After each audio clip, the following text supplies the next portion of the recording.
ଗୋଟିଏ ଗାଁରେ ଦୁଇଟି ବିଲେଇ ରହୁଥିଲେ।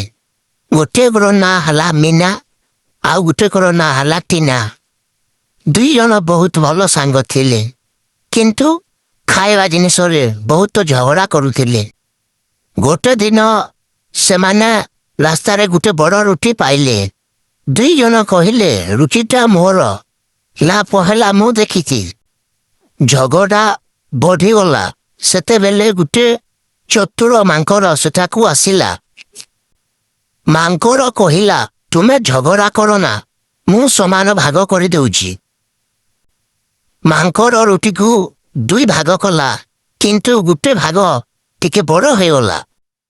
ସେ କହିଲା, ଆରେ ଏହା ତ ବଡ଼ ଅଛି, ଆଉ ସେଥିରୁ ଟିକେ ଖାଇଦେଲା। ଏବେ ଆର ଭାଗ ବଡ଼ ହୋଇଗଲା।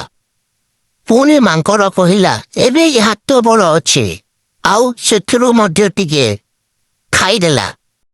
ଏମିତି କରି ମାଙ୍କଡ଼ ସବୁ ରୁଟି ଖାଇଦେଲା। ଦୁଇଟି ବିଲେଇ ଖାଲି ଦେଖୁଥିଲେ। ଦୁଇ ଜଣ ଲୋକ ଝଗଡ଼ା କଲେ, ତୃତୀୟ ଲୋକ ତାର ଫାଇଦା ଉଠାଇ ନିଏ।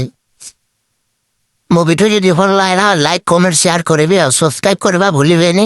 ଏମିତି ନୂଆ ନୂଆ ଭିଡ଼ିଓ ମୋ ଚ୍ୟାନେଲରେ ଆସୁଥିବ, ତ ଭିଡ଼ିଓ ଦେଖିବା ଭୁଲିବେନି।